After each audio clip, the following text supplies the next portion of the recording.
Halo sobat-sobat, selamat datang di channel Nooplayer TV Beta. Ini adalah rangkuman anime Kisoke Tensei. Seorang pria yang baru saja mati, kini terlahir kembali menjadi seorang bayi. Saat itu, ia ternyata telah terlahir sebagai seorang pangeran ke-13. Sang kaisar lalu meminta kepada bawahannya untuk menunjukkan status dari Noah. Ketika melihat statusnya, orang-orang sangat terkejut sebab salah satu atribut Noah memiliki nilai SS. Padahal Noah baru saja dilahirkan tapi sudah mendapatkan status yang bagus. 6 tahun kemudian, Noah kini sudah mempelajari apa yang terjadi kepadanya. Ia memiliki atribut air serta ia menyadari semakin banyak pelayannya maka ia akan menjadi semakin kuat. Lalu setelah makan, Noah pun menemui putra mahkota yang merupakan kakak pertamanya yaitu Alben dan kakak keempatnya yaitu Henry. Maksud kedatangan dari Alben adalah ingin memberikan Noah sebuah hadiah. Ketika Noah melihatnya, ternyata hadiahnya itu adalah sebuah pedang terkutuk. Dengan melihatnya saja, Noah sudah tahu kalau pedang itu terkutuk.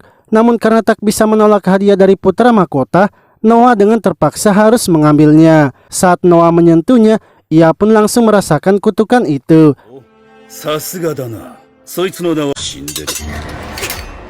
Akan tetapi, Noah masih bisa memegang pedang itu dan hampir saja menjatuhkannya. Alben mengatakan kalau Noah sangatlah hebat sebab sudah banyak orang yang tewas karena mencoba menyentuh pedang itu. Setelah memberikan hadiah tersebut, Alben akhirnya pergi dari kediaman Noah. Di luar, Henry lalu menanyakan mengapa Alben memberikan pedang itu kepada Noah padahal pedang itu tak ternilai harganya. Alben mengatakan kalau ia ingin agar pedang itu sebaiknya dimiliki oleh orang yang cemerlang. Dan ia juga merasa kalau Noah yang cemerlang pasti tak akan sanggup menerima pedang itu. Lalu malamnya, salah satu pelayannya yang bernama Zoe terlihat murung sehingga Noah mempertanyakannya. Zoe mengatakan kalau baru-baru ini telah terjadi banjir di kampung halamannya dan kerabatnya menyuruhnya pulang untuk merawat ibunya dan menjadi wanita hiburan sebab ibunya sekarang tinggal sendiri dan telah menganggur karena ladangnya telah rusak. Mendengar cerita Zoe, Noah pun memutuskan membawa ibunya ke kediamannya dan akan ia pekerjakan, serta mereka juga bisa tinggal di rumah kosong yang ada di dekat kediamannya itu. Noah kemudian memanggil pelayannya Dylan dan menyuruhnya untuk membeli tanah sebanyak mungkin di desa Zoe yang telah terkena banjir, sebab ia merasa kalau akan ada penjahat yang memanfaatkan situasi di tempat itu dan menguras harta dari orang-orang di desa. Untuk dananya, ia ingin agar Dylan menjual tanah di selatan ibu kota yang diberikan kepadanya, serta Dylan tidak perlu takut karena ia yang akan bertanggung jawab untuk menghadap kepada sang kaisar. Esoknya, ketika Noah akan pergi ke desa Zoe, Henry pun datang melihatnya.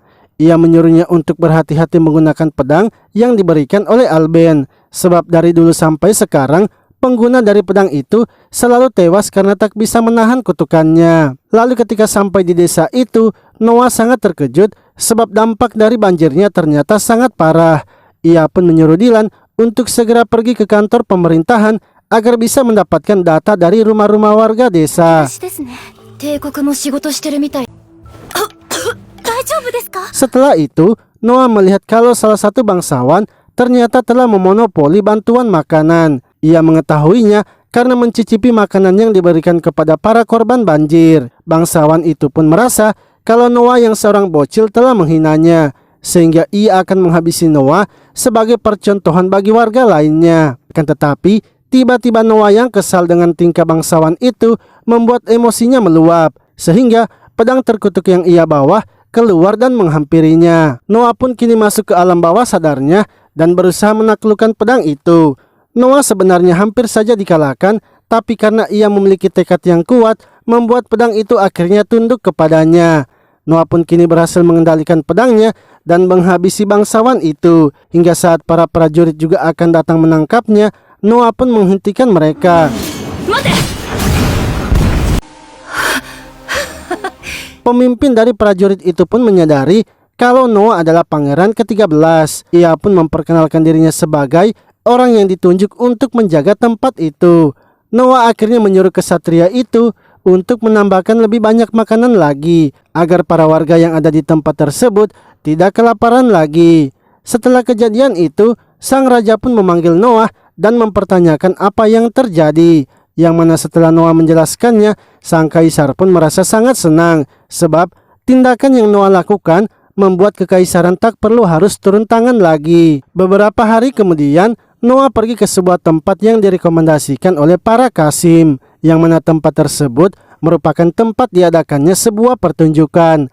Noah pun melihat ada seorang gadis bernama Elis yang memiliki suara yang sangat bagus. Namun ketika sedang bernyanyi, beberapa preman pun datang menghentikan Elis. Mereka meminta agar Elis harus membayar utang ayahnya.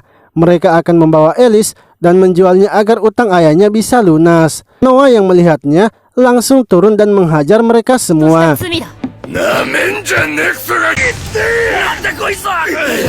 Setelah itu, ia pun menawarkan untuk menggaji Elis asalkan Elis harus terus menyanyi. Ia juga akan menambahkan gaji Elis jika kemampuan bernyanyinya terus meningkat. Elis pun sangat senang mendengarnya dan berterima kasih kepada Noah. Lalu ketika Noah pulang, ia melihat preman yang sebelumnya mengacau datang meminta maaf kepadanya.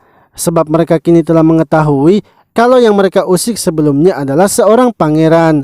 Namun Noah menolak untuk menemui mereka dan membiarkan mereka seperti itu. Bersamaan dengan itu, Henry juga telah datang menemuinya. Ia menanyakan apakah Noah sudah menguasai pedang sihirnya. Noah mengatakan untuk sekarang ia sudah bisa mengendalikan pedang itu. Dan pedangnya itu kini bisa berubah sesuai dengan kehendaknya sehingga ukurannya bisa menjadi kecil ataupun besar. Henry pun sangat terkejut melihatnya sebab hal itu belum pernah terjadi. Pedang terkutuk itu telah disimpan selama 2 abad sebagai harta nasional kekaisaran. Dan tak ada satupun catatan yang menyebutkan hal semacam itu. Malamnya, Noah pergi ke sebuah pesta yang diadakan oleh salah satu bangsawan. Ketika masuk di dalam, orang-orang pun mulai membicarakan Noah atas pencapaiannya. Hingga salah seorang mengatakan kalau pedang yang dibawa Noah itu adalah pedang palsu. Hal itu pun membuat pedangnya marah dan mengeluarkan aura kegelapan.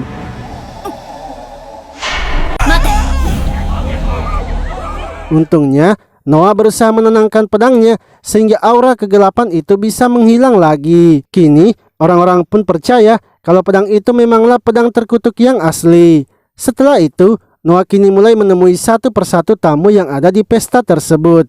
Hingga ada salah satu tamu yang membuat Noah tertarik, yaitu Alan yang merupakan seorang pedagang. Noah mengetahui kalau anak Alan yaitu Cindy yang datang bersamanya adalah anak angkatnya.